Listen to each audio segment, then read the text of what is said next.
Assalamualaikum warahmatullahi wabarakatuh. Kepada segenap rakyat dan bangsa Indonesia yang saya cintai, semoga kita tetap selalu menjaga protokol kesehatan, tetap selalu berupaya secara bersama-sama mengatasi pandemi yang sedang melanda kita punya negeri. Insya Allah Allah angkat segera pandemi yang terjadi saat ini. Amin ya rabbal alamin.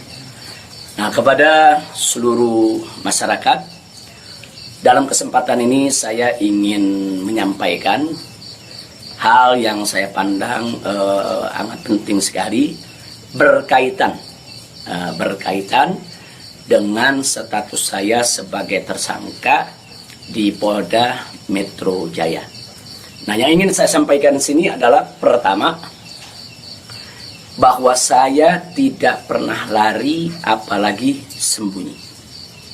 Sekali lagi saya ulangi, saya tidak pernah lari dan tidak pernah sembunyi. Karena selama ini pada proses pemulihan, saya lebih banyak duduk di Pondok Pesantren Alam Agrokultural Markas Syariat Megamendung. Karena di pesantren ini udaranya sangat asri, segar, jadi untuk pemulihan luar biasa bagusnya. Sekali-sekali saya turun ke Petamburan, saya turun ke Sentul untuk menengok anak dan cucu. Jadi bagian pertama yang ingin saya tekankan adalah saya tidak pernah lari apalagi sembunyi dari panggilan polisi. Yang kedua, saya juga tidak pernah dari panggilan Polda Metro Jaya. Nah, kenapa saya katakan saya tidak pernah mangkir? Pada panggilan yang pertama, yaitu hari Selasa tanggal 1 Desember 2020, nah, ketika itu saya tidak bisa memenuhi panggilan, saya kirim pengacara. Pengacara datang ke sana, bertemu dengan penyidik, menyampaikan surat secara resmi, minta penundaan, dan alhamdulillah penyidik bisa memahami dan menerima. Nah, akhirnya sepakat bahwa saya diundurkan untuk panggilan yang kedua. Nah, untuk itu saya apresiasi, saya hargai sikap penyidik yang sangat kooperatif, sangat baik. Terima kasih.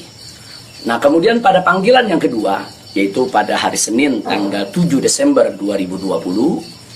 Nah, ketika itu saya melihat posisi pemulihan kita memang masih perlu penambahan sedikit waktu, dan lagi-lagi saya tidak mangkir, tapi saya kirim pengacara saya bertemu kembali dengan para penyidik, kita sampaikan surat, kita sampaikan permohonan, dan alhamdulillah permohonan tersebut diterima secara baik oleh para penyidik. Lagi-lagi di sini saya ingin sampaikan apresiasi dan terima kasih kepada para penyidik di Polda Metro Jaya. Nah, pada hari itu juga, yaitu di pagi hari, Senin tanggal 7 Desember, ada kesepakatan, yaitu antara para pengacara dengan para penyidik, juga dengan keridoan saya, di mana kita sepakat bahwa saya akan datang ke Polda Metro Jaya pada hari Senin tanggal 14 Desember 2020. Itu sudah merupakan satu komitmen. Nah, artinya komitmen, kita akan datang, insya Allah sehat walafiat, tidak ada halangan lagi. Nah, ini yang perlu kita sampaikan, dan komitmen ini kita jaga betul, karena saya akan selalu memegang komitmen dengan pihak manapun kalau kita sudah membuat satu kesepakatan, satu perjanjian. Nah, karena itu di sini yang perlu saya sampaikan juga pada hari yang sama, yaitu pada tanggal 7 di hari Senin tersebut, secara mengejutkan, sebagaimana kita tahu semua, di mana di siang hari Bapak Kapolda Metro Jaya mengumumkan tentang tragedi penembakan 6 Laskar FPI yang selama ini setia mengawal saya. Tentu ini satu peristiwa sebetulnya tidak ada sangkut paut dengan soal panggilan saya. Maka itu pada pagi hari itu saya tetap kirim pengacara, saya tetap mengurus urusan panggilan, karena memang kita tidak pernah sangka kalau penembakan itu berkaitan dengan Polda Metro. Karena saat itu kami masih mengira kalau itu adalah orang tak dikenal. Nah, ala kulihal, setelah itu yang mengejutkan kami pada hari Kamisnya, yaitu tanggal 10 Desember 2020, secara tiba-tiba Polda Metro Jaya mengumumkan saya sebagai tersangka. Ya tentunya saya, para pengacara semua terkejut karena 2 panggilan sebelumnya itu saya masih berstatus sebagai saksi. Dan itu pun belum sempat diperiksa. Rencana pemeriksaan tanggal 14 Desember, itu hari Senin yang akan datang ini.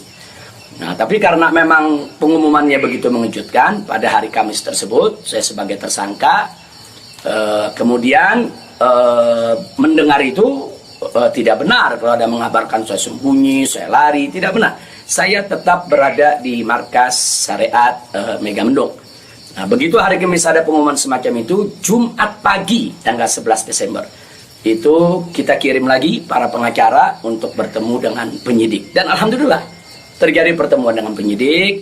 Nah, ditanyakan oleh para pengacara bagaimana komitmen yang hari Senin tanggal 14, apa itu batal atau bagaimana. Nah, kalau saya pribadi ingin tetap berpegang kepada komitmen. Karena kita ini ustadz, dai, bergerak di bidang agama, tidak layak kalau kami itu membatalkan perjanjian atau suatu komitmen. Nah, kita dapat jawaban dari para penyidik. Dari para penyidik kelihatannya mereka tidak mau menunggu sampai hari Senin, mereka minta lebih cepat. Nah, pada saat itu juga para pengacara minta kepada para penyidik, ya Habib Rizik siap dipanggil kapan saja, tapi tolong surat panggilannya dibuat. Surat panggilan sebagai tersangka. Kami tidak pernah terima. Kami tidak pernah terima. Tapi kelihatannya para penyidik agak keberatan untuk mengeluarkan surat tersebut. Akhirnya terjadi kesepakatan, kalau begitu cobalah bagaimana caranya supaya Habib bisa lebih cepatlah ke Polda Metro Jaya. Jadi artinya mereka tidak mau melanggar komitmen juga, karena memang komitmennya pada tanggal 14 siap diperiksa. Nah, kita katakan melalui pengacara, kami bukan orang-orang yang suka ingkar janji, bukan orang-orang yang suka mengingkari komitmen yang ada. Tapi karena memang Polda Metro Jaya meminta lebih cepat, lebih baik menurut beliau, saya terima. Nah, karena itu pada malam ini saya umumkan untuk seluruh, yaitu anak bangsa, insya Allah besok hari Sabtu tanggal 12 Desember 2020 di pagi hari, saya bersama pengacara akan datang ke Polda Metro Jaya, insya Allah.